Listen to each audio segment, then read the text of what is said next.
Vous savez pourquoi la série Bref est géniale? Grâce à ses effets spéciaux numériques. Tout le monde connaît le Flying Step qui est devenu un effet de montage culte. Mais il y a aussi des zooms dans des photos, du tracking, du fond vert, du motion design avec une DA éclatée, ou alors très référencé, comme le mot pote écrit sous forme de lignes de code HTML. Il y a aussi des effets simples mais très propres, inspirés de Fight Club par exemple. Ou comme celui du temps qui passe, inspiré par cette pub pour une banque.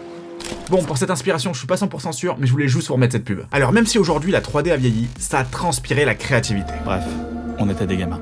Et ça, on le doit grâce à une rencontre très particulière, celle de Damien Maric. Bref, c'est une très jolie expérience parce que j'avais envie d'aider à un programme court. J'avais lu énormément de scénarios, mais rien ne me plaisait. Je suis sorti une station avant ma station habituelle et j'ai marché le long d'une rue. Et au lieu de continuer tout droit comme je l'ai fait pendant 5 ans, j'ai décidé de prendre la rue Muller. Une voiture est arrivée à fond les ballons, elle s'est arrêtée à ça devant moi.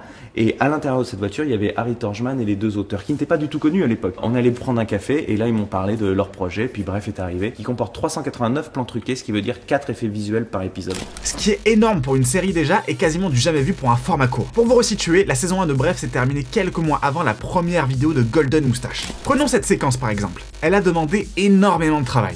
Ils vont aller d'un point à l'autre de Paris en une séquence, on va avoir 5 quartiers différents. Alors en temps de travail, 5 mois 6 j'aurais dit. Ouais. 6 mois, 6 mois à peu près. 6 mois de travail pour un plan de plus de 20 secondes, bon, c'est tout à fait normal. Il faut comprendre que c'est révolutionnaire pour une série française et surtout pour un format court. Parce que Bref est sorti en 2011, la même année que la première saison de Game of Thrones. Et en étant malin et créatif, Bref a su montrer que les effets spéciaux numériques n'étaient pas juste destinés au cinéma ou aux séries de science-fiction. Même si dans la nouvelle saison, les effets spéciaux ont monté d'un grand step, et ben moi je garde une affection toute particulière pour ces effets spéciaux fabriqués à la main qui m'ont inspiré moi ainsi que de nombreux créateurs.